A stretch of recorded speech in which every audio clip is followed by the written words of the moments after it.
If you're anything like me, it feels like every day my screens are flooded with promises. Faster fat loss, bigger muscles, better overall health, all packed into a pill or powder.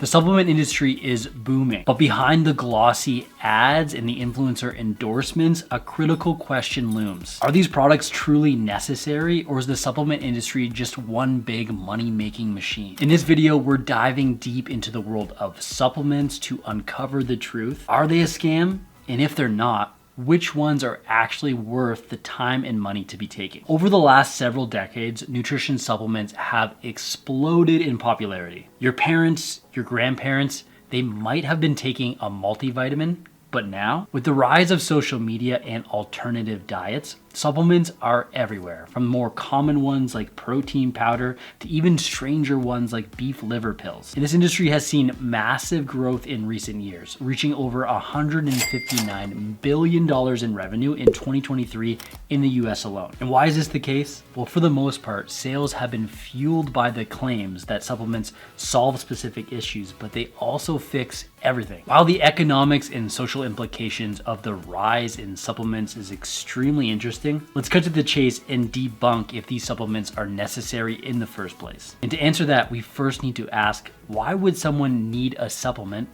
in the first place? Whether or not you need a supplement or supplements isn't a one-size-fits-all answer. Depends on a bunch of stuff, like your individual diet, your lifestyle, but also your health need. Many companies are going to market their products as quick fixes to solve specific nutrient deficiencies that are often caused due to poor diet quality. But they also fail to mention that a diet rich in high-quality nutritional foods that's well-balanced with plenty of variety is going to stop this deficiency from happening in the first place, or at least resolve it on its own without the need for supplements. And that's why most medical experts and nutritional scientists, myself included, recommend eating a well-balanced diet, which for the majority of individuals is gonna cover their nutrient bases. But even with the best intentions and consistency in compliance, it can be difficult to get all the nutrients you need from food alone. There are some scenarios where supplements can play a role in maintaining and improving health. The first one is the most obvious, which is nutrient deficiencies. A deficiency is going to occur when your body can't process or create the nutrients needed, and there's not enough of the specific nutrient coming in through your diet. For example, if you're following a specific diet like vegetarian or vegan, you may struggle to get enough vitamin B12, which is found primarily in animal foods. In this case, a vitamin B12 supplement isn't just beneficial, it's necessary. Or in the case of older adults, aging can start to impact absorption and increase the risk of deficiencies. So for vitamins and minerals like vitamin D and calcium, which are very important for bone health, taking a supplement when you're not absorbing them as effectively might be helpful to prevent osteoporosis and improve overall health. So supplements helping with nutritional deficiencies is pretty straightforward. But another scenario can be to optimize your health. A good example of this is in pregnancy. Pregnant women need increased amounts of certain nutrients like folic acid and iron to support the development of their growing baby.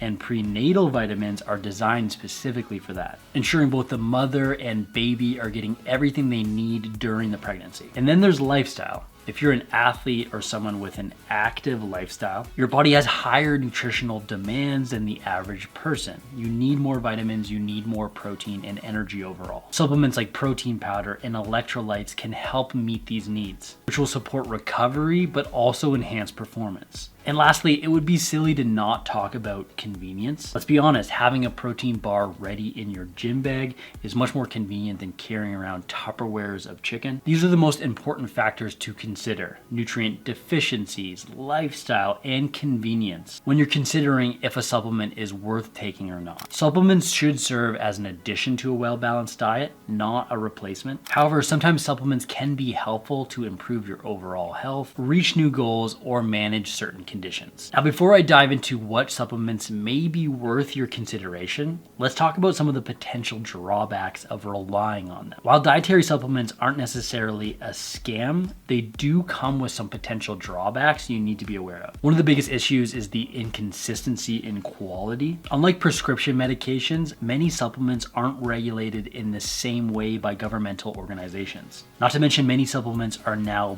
bought and sold online outside of government control, meaning you're putting a lot of faith into the company you're buying them from without really knowing if these supplements are legitimate or even safe. This lack of oversight can lead to supplements that are contaminated or have hidden ingredients. The reality is, without proper regulation and transparency, you don't really know what you're taking. Now, I don't say this to scare anyone. Many supplements are going to be safe and they're from reputable companies, especially when it comes to the most common ones in a fitness context like protein powder and creatine. But in general, to protect yourself, look at the labels, research the company that you're purchasing them from, and when possible, try to choose supplements that come from reputable companies that do some third-party testing, meaning someone else is testing the product to ensure what they say is in it is actually in it. This can give you the confidence that you're buying a high quality product and keep you safe. Another red flag is some of the bold claims you will see on supplement packaging. Promises of miracle cures or quick fixes. These can be completely misleading and oftentimes incredibly false, like flat out wrong. Let's break this down even further. Although there's not tons of regulation on supplements, when government organizations like the FDA do try to get involved, they treat them as a subcategory of food, not like prescription drugs or over-the-counter drugs. And this distinction is crucial because what it means is that the FDA will monitor some health claims, especially when it comes to disease treatment, but it gives the manufacturers and supplement companies a lot of wiggle room to play around with the words. For example, a dietary supplement cannot legally claim to lower heart disease risk or protect against dementia on its label. But where the loophole comes in is that they can use more vague phrases like promotes heart health or supports immunity. These phrases are carefully crafted to sound promising without making medical claims. And to cover their bases legally, they also have to put a disclaimer stating, this statement has not been evaluated by the Food and Drug Administration. This product is not intended to diagnose, treat, cure, or prevent any disease. This type of marketing leads people to believe that whatever they're taking is much more effective than it is, with these claims relying on suggestive language instead of solid scientific evidence. Which is why when something claims to be too good to be true, vague promises, or wild exaggerations, you're best to steer clear from it. Beyond that, there are many risks that come along with taking dietary supplements, specifically the wrong type of supplement or too many. The first concern is that some supplements can actually interact with certain medications, which can lead to health risks as well as complications, which is why it's always best to talk to a healthcare professional before starting a new supplement, or vice versa, talking to your doctor about what supplements you're taking before you start a new medication. The next thing to consider is the dosage of your supplements. There are going to be some things that you can take a lot of and it's not going to impact your health, but in some cases, high amounts of certain vitamins and minerals can be damaging. For example, fat-soluble vitamins like vitamins A, D, E, and K. They can build up in your body over time and in certain individuals, especially those with kidney and liver conditions. They can be problematic down the road. But in general, if you're taking excessive amounts of vitamins and minerals, your body just doesn't utilize them and pees them out. You have expensive pee, which leads us to our last drawback, the financial cost of supplements. Taking supplements can be expensive, especially if you have multiple products. And if you are eating a well-balanced diet, you're probably getting enough of the nutrients that you need already, making some supplements unnecessary and just wasting money. Now, at this point in the video, we've talked about why supplements could be beneficial, as well as what are some of the drawbacks or risks to using them. Which brings us back to the original question of this video.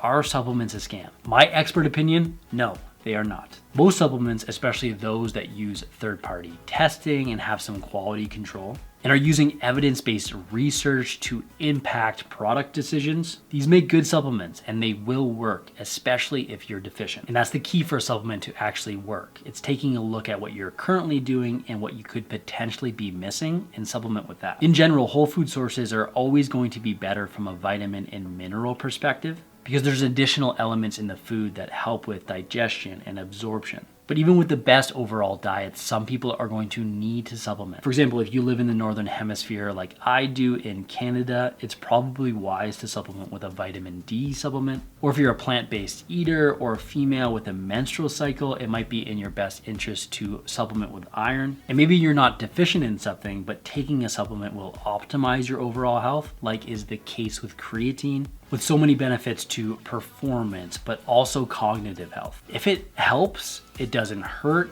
and it doesn't replace whole foods, go for it. But on the flip side, if you're taking it because of extreme claims, like rapid fat loss or reversing a disease, this is most likely a scam. Or best case scenario, just a waste of your money. Supplements are not miracle products like influencers or marketers make them out to be. Take a closer look at your lifestyle in the food that you're eating, making sure that it's well balanced and nutritious. Improve your health, stay active, and stay consistent, and then start to make some decisions around supplements that can add to those things. Overall, supplements are not a scam, but you need to stay informed about what they do and if they actually work, as well as some of the drawbacks, so you can make informed decisions on things that will support your unique health goals and needs. Now, as great as all those tips are, if you're really serious about starting a nutrition coaching business, the next thing I'm gonna have you do is check out this video I've linked up right here. Today we broke down, are supplements a scam? One thing that I know is not a scam is protein supplements. I'm gonna go over what makes a good protein supplement and how to decide which one is best for you